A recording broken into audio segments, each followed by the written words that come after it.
तो ओखला में पहले भी ऐसी गतिविधि हुई है जिसमें इस तरह के लोगों को पनाह दी जाती है और उनका साथ दिया जाता है, उनके नकली डॉक्यूमेंट्स बनवाए जाते हैं।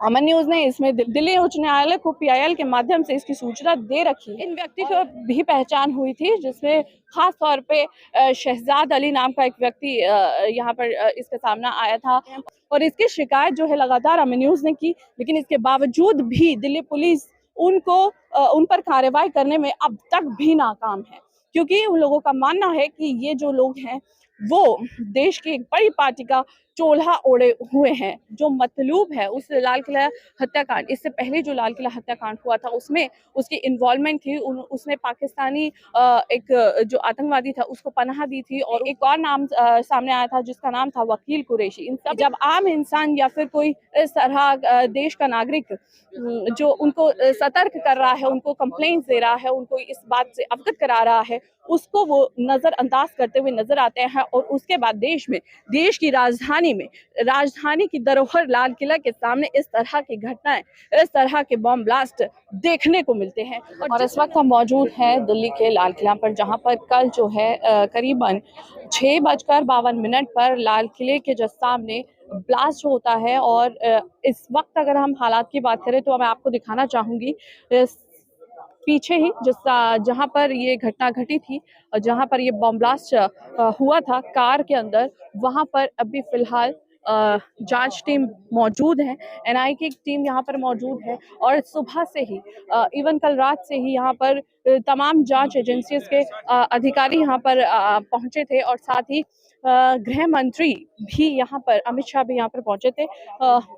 जो भी घटना था क्रम है, घटना स्थल का मुआयना करने के लिए यहाँ पर पहुंचे थे। अभी फिलहाल यहाँ पर जांच की जा रही है। आप देख सकते हैं ये जो भी पर्दे लगाए गए हैं उसके अंदर जो टीम है वो अभी भी एविडेंस कलेक्ट कर रही है और तमाम जो मार्केट है फिलहाल बंद है। दूर दूर तक आपको पुलिस के अधिकारी नजर आएंगे, टीम एजेंसीज नजर आएंगी, जहां पर अभी भी जांच का ये विषय बना हुआ है, क्योंकि अभी तक ये साफ नहीं हुआ है कि आखिर वो कार ब्लास्ट जो है वो किस वजह से हुआ था।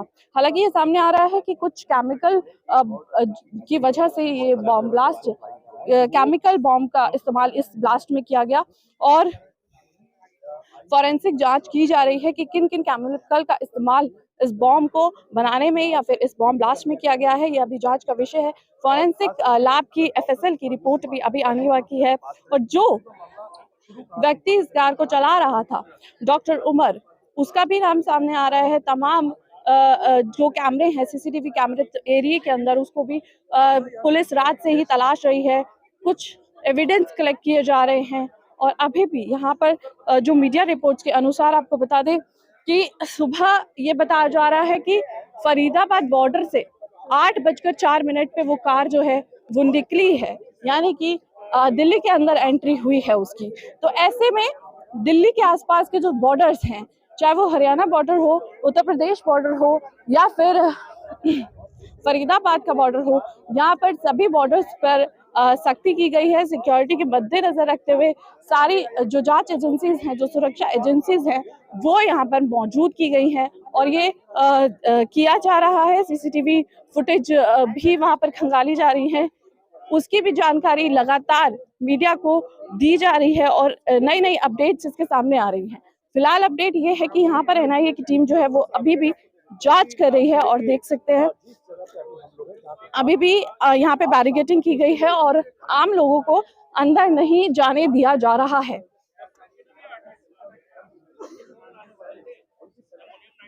तो देखिए सामने से फॉरेंसिक टीम आपको यहाँ पर नजर आ रही होगी। रिपोर्ट भी लिए हुए हैं, हाथों में दस्ताने हैं और हाथ में कुछ पॉलिथीन भी है काली कलर के, जिसमें ये एविडेंस हो सकते हैं। जो तमाम यहाँ पर जगह जो घटना हुई है उसके एविडेंस अलग अलग तरीके के हो सकते हैं कि इसी के अंदर हो और फॉरेंसिक टीम जो है उसको लेती हुई नजर आ रही है, आपको यहाँ से ले जाती हुई नजर आ रही है। और ये जो है एविडेंस कलेक्ट करने का जो सिलसिला है वो कल रात से ही शुरू हो चुका है और यहाँ पर लगातार अलग अलग जगहों पर जाकर फॉरेंसिक टीम जो है वो जांच कर रही है, एविडेंस कलेक्ट कर रही है। तो देखिए ये चांदनी चौक का वो इलाका है जहाँ कल तक कल शाम तक जो है ये खचाखच भरा हुआ था, लोगों का आना-जाना यहाँ पर लगा हुआ था, लोग शॉपिंग के लिए यहाँ पर आते हैं। बहुत एशिया की सबसे बड़ी मार्केट कहलाई जाती है और आज की स्थिति यहाँ पर देखिए तो सभी तमाम दुकानें जो हैं वो यहाँ पर बंद नज़र आएगी। यहाँ पर कुछ लोग भी हैं, उनसे बातचीत करेंगे। क्या कहोगे अंकल? यहीं पर थे आप? नहीं, मैं नहीं था मैडम जी। कौन था? नहीं, यहाँ देखो हम तो नहीं था, हम तो गाड़ी चलाते हैं ऑटो। क्या कुछ कहना चाहेंगे? क्या ये घटना अरे पूरी हम हुई? खाना कहाँ जाए, हमको तो बड़ी दुख हो रहा है। लोग जो चले गए हैं, हम तो समझ लो रात को मेरे रोटी तक नहीं खाए मैंने, ऐसे उपासों में काम करने का दिल नहीं कर रहा मेरे को। देखिए क्यों हो, हिंदू हो या मुसलमान हो, सब इंसान होता है। ये जो हुआ बहुत गलत हुआ। तो इसमें सरकार को कहा जा रहा है सरकार की नाकामी है और तमाम जो एजेंसी अगर पहले सतर्क होती तो इस तरह की घटना सामने नहीं आती। एमसीडी की नाकानी है, जो एमसीडी पार्किंग है दोनों तरफ, 1 नंबर 2 नंबर गेट पे पार्किंग है वहाँ पे, ठीक है। रोड जाम हो जाता, अगर ये रोड जाम नहीं होता, ये पार्किंग वहाँ पे नहीं होती, गाड़ी वहाँ खड़ी नहीं होती, गाड़ी सीधे आगे चली जाती हो।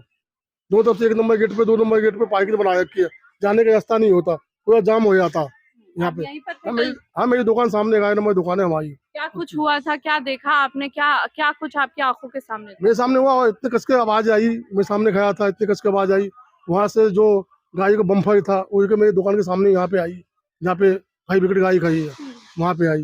फिर देख के हवा तभी मच गया, फिर हमने सारी दुकान बंद करी भाई, बच्चे थे बूढ़े थे सब, किधर भागू वही सोच रहा था। फिर मैंने सबको रास्ता दिया था, इधर से निकलो, साइड से निकलो, यही हुआ। तो ये यहाँ पर तो पुलिस बूथ के पास बताया जा रहा है कि पूरा पुलिस बूथ धमाका तो हुआ। उस साइड था, पुलिस बूथ तो उस साइड था, पब्लिक को पता नहीं चला मैं किधर भागू। जो धमाका देखे सब पब्लिक इधर से भागे थे, छोटे छोटे बच्चे थे, लेडीज थे, मैडम थे, बहुत थे, सबको हमने दुकान बंद करवाई हमने। फिर इस साइड से हमने रास्ता सबको दिया, मैंने पीछे तो भागो, पीछे तब जाओ। तो लोगों को समझ बहुत देर में आया कि हालांकि हुआ क्या है। कोई कहता है गाड़ी का वो क्या सिलेंडर फटा, कोई कहा वो फटा, कोई कहा बम फटा, पता नहीं चला क्या फटा। इतने कस के आवाज था कि हम खड़े खड़े, मतलब इतने कस के आवाज था कि हम सामने हिल गए वहां पे। तो अभी जो लोग आपने किसी को अस्पताल भी पहुंचाया? नहीं, अस्पताल नहीं पहुंचाया हमने किसी को, अस्पताल किसी को नहीं पहुंचाया। तो हमने इधर पब्लिक ऐसी थी कि इससे भगदड़ हुआ था, एक के ऊपर चाहिए थे, सबको हमने रास्ता बना के दिया कि साइड से जाओ, साइड से निकलो। हम सब दुकानदारों ने मिलकर सबको रास्ता बनाया हमने, इधर साइड से निकलो। जरा भगदड़ हो जाता फिर आदमी ज्यादा परेशान होता। तो अभी इनकी तो जांच चल रही है, तमाम एजेंसियां जांच कर रही हैं, तो क्या लगता है कब तक ये मामला जो है सामने आएगा? और ये दुकानें आज बंद हैं, कब तक खुल पाएंगी आपकी दुकानें? देखो जब पुलिस कहेगी तब दुकान खोलेंगे, हम तो दुकान खोलने आए थे, दुकान चाबी मेरी जेब में है। पुलिस ने मना कही थी भाई आप अपने घर जाओ, ये दुकान खोलेगी नहीं। अब कब खुलती है, कल खुलती है, परसों खुलती है, वो तो पुलिस बताएगी। जब तक उसकी पूरा कार्रवाई नहीं हो जाए, जब तक सब ठीक नहीं हो जाए, तो दुकान मना करेगा खोलेगा। कारण पार्किंग है, सबसे बड़का पार्किंग है। पार्किंग जो लाल किला के आगे में जितनी दुकानें हैं पूरी जाम करके रखता, पब्लिक कहाँ भाग पाती है वहाँ पे। जब पब्लिक को वहाँ पे धमाका हुआ, कोई पब्लिक भाग नहीं पा रहा था, पब्लिक के ऊपर पब्लिक जा रहा था। वहाँ पर हम लोग बैठे थे सारे, उस पर जो जितनी पार्किंग गाड़ी लगी हुई थी रोड पे पूरी जाम पड़ी हुई थी। उस टाइम पब्लिक भागने का कहीं रास्ता नहीं मिल रहा था, इतना भाग भाग भाग भाग के जो अपना जान बचाने के लिए भाग रहा था। पर फिर भी गाड़ी जब आगे में रहेगा, सारे पटरी रहेगा तो कैसे आदमी भाग पाएगी। सबसे बड़ा मेन कारण है वहाँ के जाम का कारण यह है कि वहाँ पार्किंग वहाँ लगाए रखे रहता है सब। नहीं, यहाँ पे लोग क्रॉसिंग भी करते हैं ना कि यहाँ पर से रोड क्रॉस भी करते हैं तो उस वजह से भी जाम लगता है। हाँ तो वो तो होता है, तो वो तो गाड़ी को रोक के तो पब्लिक निकल ही जाता है ना। तो आगे तो पार्किंग लगा रहता है, आगे रोड पे तो गाड़ी खड़ी रहता है, तो पब्लिक कहाँ निकल पाएगी। तो ये भी कहा जा रहा है, बताया जा रहा है कि हमने सीसीटीवी में भी देखा है कि 2-3 घंटे तक वो गाड़ी जो है जिसमें ब्लास्ट हुआ वो खड़ी हुई थी यहीं पर लाल किले की पार्किंग में। तो कोई जांच का विषय ये है कि सुरक्षा कर्मी जो यहाँ पर रहते हैं वो क्या करते हैं? सर उन लोग को तो हम लोग को नहीं देख रहे हैं, और बस जो भी है सामने में जहाँ आदमी जाम लगा रखा था और गाड़ी भी का भीड़ भी था, पटरी का भी भीड़ था, सारे चीज का भीड़ आप लगा वहीं हुआ थे? था। हम वहीं बैठे थे, सभ्य पे ड्यूटी था मेरा, मैं भी वहाँ गार्ड का ड्यूटी करते थे। वहाँ पर देखे लगता है धरती पलट गया, मैं भी उठ के देखा तो देखा इतना पब्लिक भाग रहा था, भागने का मौका नहीं मिल रहा था क्योंकि रोड तो जाम था, सारे गाड़ी से जाम लगा हुआ था। गाड़ी वाले ने भीड़ लगा रखा था, पटरी वाले भी मतलब पब्लिक भाग नहीं पा रहा था। आप पब्लिक क्योंकि ऊपर वहां पर मौजूद थे, आपके हिसाब से कितने लोग जो है वो घायल होंगे और कितनों सर की वहाँ पर हम भी तो ऑन अपने स्पॉट डेथ हो ना गई? हम भी भागने का कोशिश करने लगे ना, हम भी भागने के लिए कोशिश करने लगे। जब पब्लिक भाग रहा है तो हम भी वहाँ से हम देखें उलट पुलट हो रहा है तो हम भी भागने के लिए, फिर उधर नहीं जा पाए, मैं इधर भागने का मैंने शुरू किया। फिर मैंने फटाफट आए सभे लगाए, मैंने फटाफट चल पड़े। उसके बाद मैं उधर गए नहीं, फिर गए दोबारा जब पुलिस वाले से सब आ गए तब हम लोग गए तो थे। कितनी देर बाद आई पुलिस? पुलिस तो वो 10-15 मिनट 20 मिनट के बाद ही आया, और इतना देर में पुलिस आ गया। तब तक में सब पुलिस अपना जब एम्बुलेंस थोड़ा देर में आने लगा इस देर में। तो देखिए जिस तरह से यहाँ के हालात हैं और यहाँ पर जो लोग मौजूद थे, चाहे वो पार्किंग के लिए जिस तरह से बोल रहे हैं कि एक बड़ी नाकामी यहाँ पर ये है कि दिल्ली के अंदर जाम की स्थिति भी बहुत गंभीर विषय बनता जा रहा है, क्योंकि यहाँ पर कोई रूल्स रेगुलेशन को फॉलो करवाने वाला नहीं है और लोग भी इस बात को नहीं मानते हैं कि किस तरह से यहाँ पे ट्रैफिक के लिए रूल रेगुलेशन होना चाहिए। हालांकि यहाँ पर से लोग ये एक ऐसी जगह है जहाँ पर तमाम जगहों से लोग यहाँ पर इकट्ठा होते हैं, शॉपिंग के लिए आते हैं और यहाँ पे भीड़-भाड़ लगी रहती है। एशिया की सबसे बड़ी मार्केट कही जाती है, चाहे वो इलेक्ट्रॉनिक मार्केट हो या फिर यहाँ पे शादियों के लिए कपड़े हों, सबसे बड़ी मार्केट चांदनी चौक की कहलाई जाती है। और आज की स्थिति अगर मैं दिखाऊँ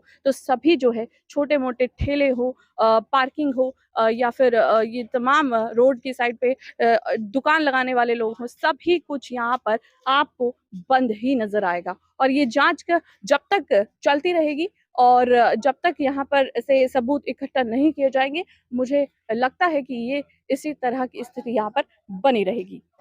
इस वक्त आप देख सकते हैं यहाँ पर बैरिकेडिंग है और किसी को भी इस जगह से अंदर नहीं आने दिया जा रहा है। हालांकि इससे जरियागंज की तरफ जाते हुए भी आगे बैरिकेडिंग की गई है। आम लोगों को तो वहां से भी आना जाना जो है वो बंद कर रखा है पुलिस ने। और यहाँ पर तमाम मीडिया कर्मी आपको नजर आएंगे।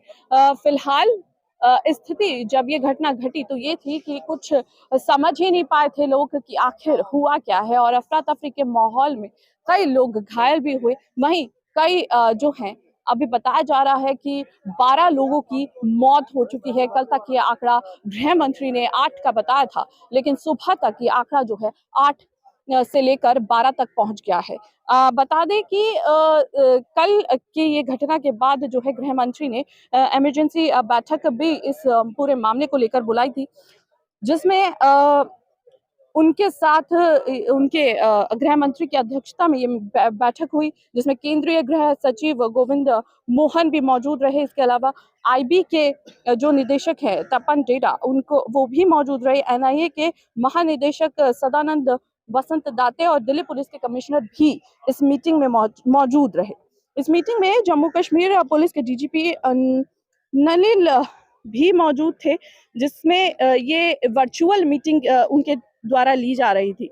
फिलहाल बता दें कि जिस तरह से महानगर कहे जाने वाले मुंबई से लेकर राजस्थान और तमाम ऐसे राज्य हैं जिनमें अभी हाई अलर्ट किया गया है, और तमाम सुरक्षा जो अधिकारी हैं, जो जांच अधिकारी हैं, वो ग्राउंड पर रहकर ये इस चीज को सुनिश्चित कर रहे हैं कि फिलहाल जो ये घटना घटी है उसके बाद ऐसा कोई यहाँ पर घटना देखने को ना मिले, और सभी तरह के ट्रैफिक रूल्स का भी पालन किया जा रहा है। और तमाम ट्रैफिक अधिकारी भी, पुलिस अधिकारी भी ग्राउंड पे मौजूद है और जांच हर एक गाड़ी की फिलहाल की जा रही है।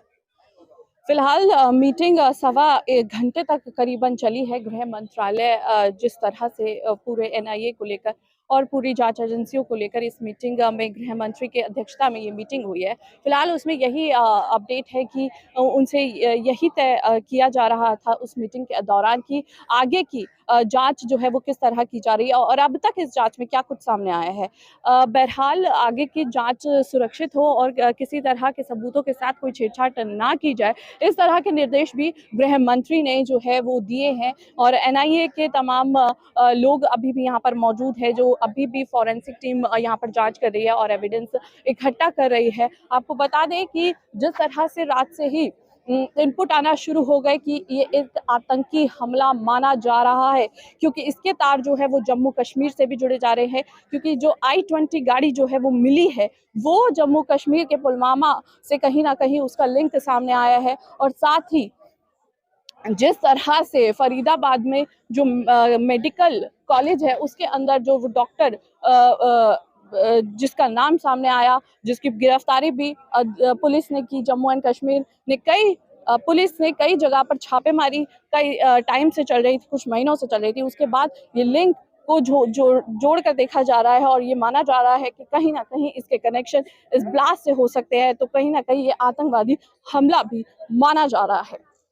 तो लगातार जांच एजेंसियां इस मामले में जांच कर रही हैं और अमित शाह जो गृह मंत्री हैं देश के, उन्होंने अगली बैठक भी 3 बजे बुलाई है। ये भी एक इसमें बड़ा अपडेट है। लेकिन अमन न्यूज लगातार इस तरह के हमले ना हो और इस तरह की गतिविधियां देश के अंदर ना हो, खासकर राजधानी के अंदर, उस पर पैनी नजर रखे हुए था और दिल्ली हाई कोर्ट को लगातार इस मामले में सतर्क भी कर रहा था, सूचना भी दे रहा था और दिल्ली पुलिस को भी इस मामले में लगातार कंप्लेंट्स दे रहा था, क्योंकि दिल्ली हाई कोर्ट में अमन न्यूज द्वारा एक हाल ही में 2024 में PIL लगाई गई, जिसमें घुसपैठियों, बांग्लादेशियों, रोहिंग्यों का आना जिस तरह से इलीगल तौर पर जारी रहा दिल्ली के अंदर और उसके बाद कई इलाकों से इस तरह की गतिविधियों में इन्वॉल्व लोग पकड़े भी गए जो गैर तरीके से इस स्टेट में, इस दिल्ली में रह रहे थे।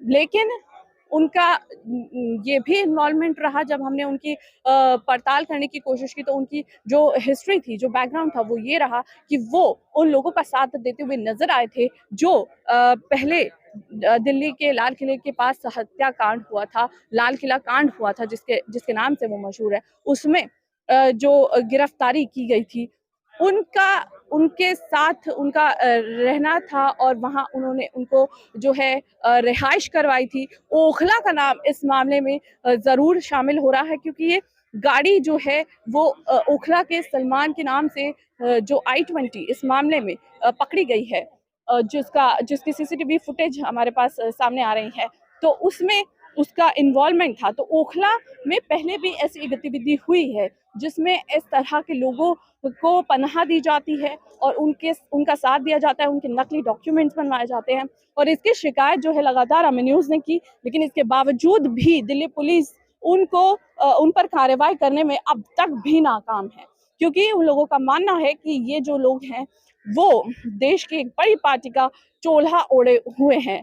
लेकिन फिलहाल जिस तरह की घटना और गतिविधि सामने आ रही है, इससे ऐसा लगता है कि दिल्ली पुलिस को सतर्क होना चाहिए और इस पर भी कार्रवाई होनी चाहिए। हालांकि फिलहाल अमन न्यूज ने इसमें दिल्ली उच्च न्यायालय को PIL के माध्यम से इसकी सूचना दे रखी है। इन व्यक्ति को भी पहचान हुई थी, जिसमें खास तौर पे शहजाद अली नाम का एक व्यक्ति यहाँ पर इसका सामना आया था और जो मतलूब है जो इस लाल किला हत्याकांड, इससे पहले जो लाल किला हत्याकांड हुआ था उसमें उसकी इन्वॉल्वमेंट थी। उसने पाकिस्तानी एक जो आतंकवादी था उसको पनाह दी थी और उसके नकली दस्तावेज बनाने में उसकी मदद की थी और इसके में एक और नाम सामने आया था जिसका नाम था वकील कुरैशी। इन सभी लोगों के खिलाफ जो है दिल्ली उच्च न्यायालय में अमन न्यूज ने एक PIL के माध्यम से एक याचिका दायर की, जिसके बाद अब दिल्ली हाई कोर्ट ने उन्हें नोटिस कर रखे हैं, लेकिन फिलहाल वो दिल्ली हाई कोर्ट आने को भी तैयार नहीं है। और वही बात करें दिल्ली पुलिस की, तो दिल्ली पुलिस की नाकामी ये सामने आती है कि जब इस तरह की घटनाएं होती हैं तो उनका जो रवैया है वो भी कहीं ना कहीं देखने को मिलता है, क्योंकि जब आम इंसान या फिर कोई इस तरह देश का नागरिक जो उनको सतर्क कर रहा है, उनको कंप्लेंट्स दे रहा है, उनको इस बात से अवगत करा रहा है, उसको वो नजरअंदाज करते हुए नजर आते हैं और उसके बाद देश की राजधानी की धरोहर लाल किला के सामने इस तरह की घटनाएं, इस तरह के बम ब्लास्ट देखने को मिलते हैं और जिसमें ना जाने कितने परिवारों का जो दर्द है वो झलकता है और कितने परिवारों के लोग जो है वो उनकी मृत्यु हो जाती है और कितने घायल हो जाते हैं। कैमरा पर्सन जीशान के साथ मैं पल्लवी शर्मा, अमन न्यूज।